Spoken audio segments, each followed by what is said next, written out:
Γεια σας! Καλώς ήρθατε σε ένα ακόμη μάθημα. In this video, you will have the chance to test your listening skills. You will listen to 2 short recordings and then you will answer to the questions. You will listen to each one twice, first in natural speed and then in slow speed. While you are listening, you can read in your screen the unknown words and phrases. There are Greek, English and Turkish subtitles, but I recommend you first to try without subtitles and then you can turn on subtitles to check if you had understood everything. So, let's get started. Ονομάζομαι Δήμητρα και είμαι 38 ετών. Γεννήθηκα και μεγάλωσα στη Θεσσαλονίκη, όμως εδώ και 5 χρόνια ζω στην Αθήνα. Αν και είμαι δικηγόρος, εργάζομαι σε ένα κατάστημα ρούχων σαν πολίτρια. Δεν μου αρέσει πολύ η δουλειά μου, επειδή δουλεύω πολλές ώρες καθημερινά και συχνά έχω να αντιμετωπίσω πολύ απαιτητικές πελάτησες. Όταν τελειώνω από τη δουλειά μου και πριν γυρίσω στο σπίτι, περνάω από τον παιδικό σταθμό και παίρνω τα παιδιά μου. Έχω 3 παιδιά, 2 αγόρια και ένα κορίτσι. Το μικρότερο παιδί μου, η Αριάδνη, είναι μόλις 10 μηνών. Τη βαφτίσαμε τον προηγούμενο μήνα.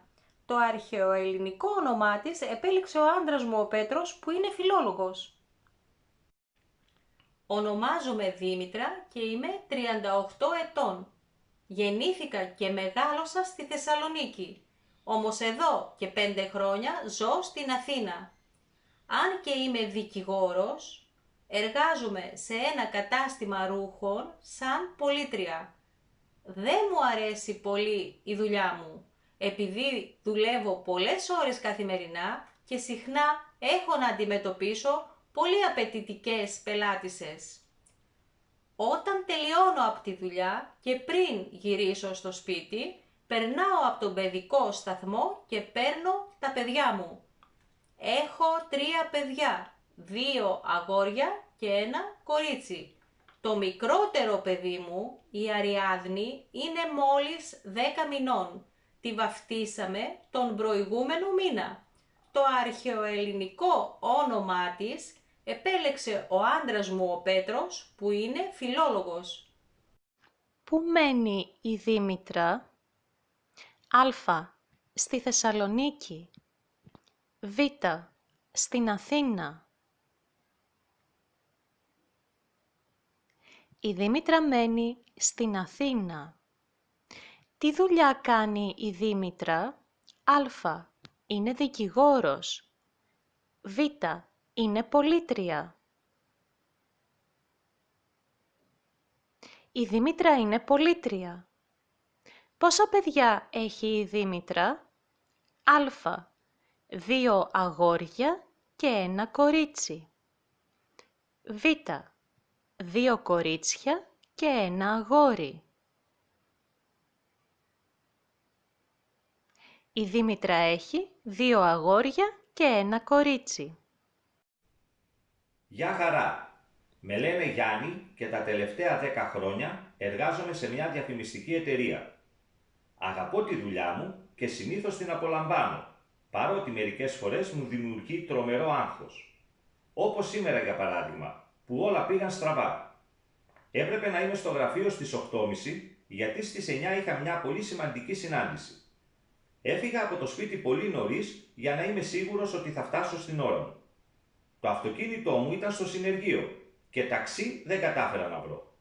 Για να μην χάσω περισσότερο χρόνο, κατευθύνθηκα προς τη στάση των λεωφορείων.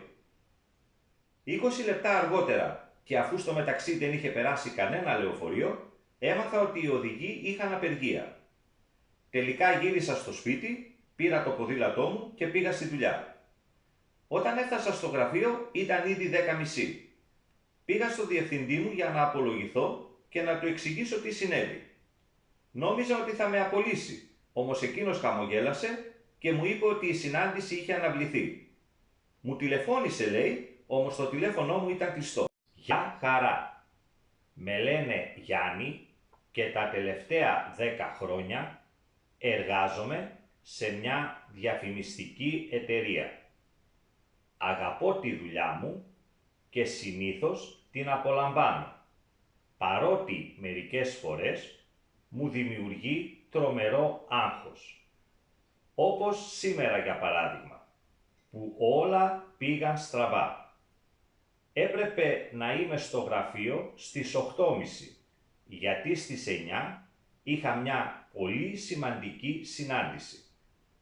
Έφυγα από το σπίτι πολύ νωρίς για να είμαι σίγουρος ότι θα φτάσω στην ώρα μου. Το αυτοκίνητό μου ήταν στο συνεργείο και ταξί δεν κατάφερα να βρω.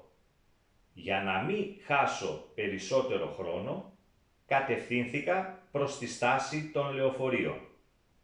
20 λεπτά αργότερα και αφού στο μεταξύ δεν είχε περάσει κανένα λεωφορείο, έμαθα ότι οι οδηγοί είχαν απεργία. Τελικά γύρισα στο σπίτι, πήρα το ποδήλατό μου και πήγα στη δουλειά. Όταν έφτασα στο γραφείο ήταν ήδη 10.30. Πήγα στο διευθυντή μου για να απολογηθώ και να του εξηγήσω τι συνέβη. Νόμιζα ότι θα με απολύσει, όμως εκείνος χαμογέλασε και μου είπε ότι η συνάντηση είχε αναβληθεί. Μου τηλεφώνησε, λέει, όμως το τηλέφωνό μου ήταν κλειστό. Τι ώρα έπρεπε να είναι ο Γιάννης στο γραφείο? Α. Στις 9. Β. Στις 8.30. Ο Γιάννης έπρεπε να είναι στο γραφείο στις 8.30. Γιατί δεν πήρε ταξί? Α. Είχαν απεργία οι οδηγοί. Β. Δεν βρήκε. Επειδή δεν βρήκε. Πώς πήγε τελικά στη δουλειά του? Α. Με το ποδήλατό του. Β. Με λεωφορείο. Πήγε με το ποδήλατό του. Well, as you can see, the first one was quite easy, while the second one was a little bit more difficult. If you didn't answer to all the questions, or if these texts were very easy for you, write in the comments down below your level to help me the next time prepare the appropriate listening tests for all of you. And that's all for today. Thank you for watching this video. If you liked it, please don't forget to give a thumbs up and to subscribe to my channel for regular lessons. Να είστε όλοι καλά. Εμείς θα τα πούμε πολύ σύντομα. Γεια σας!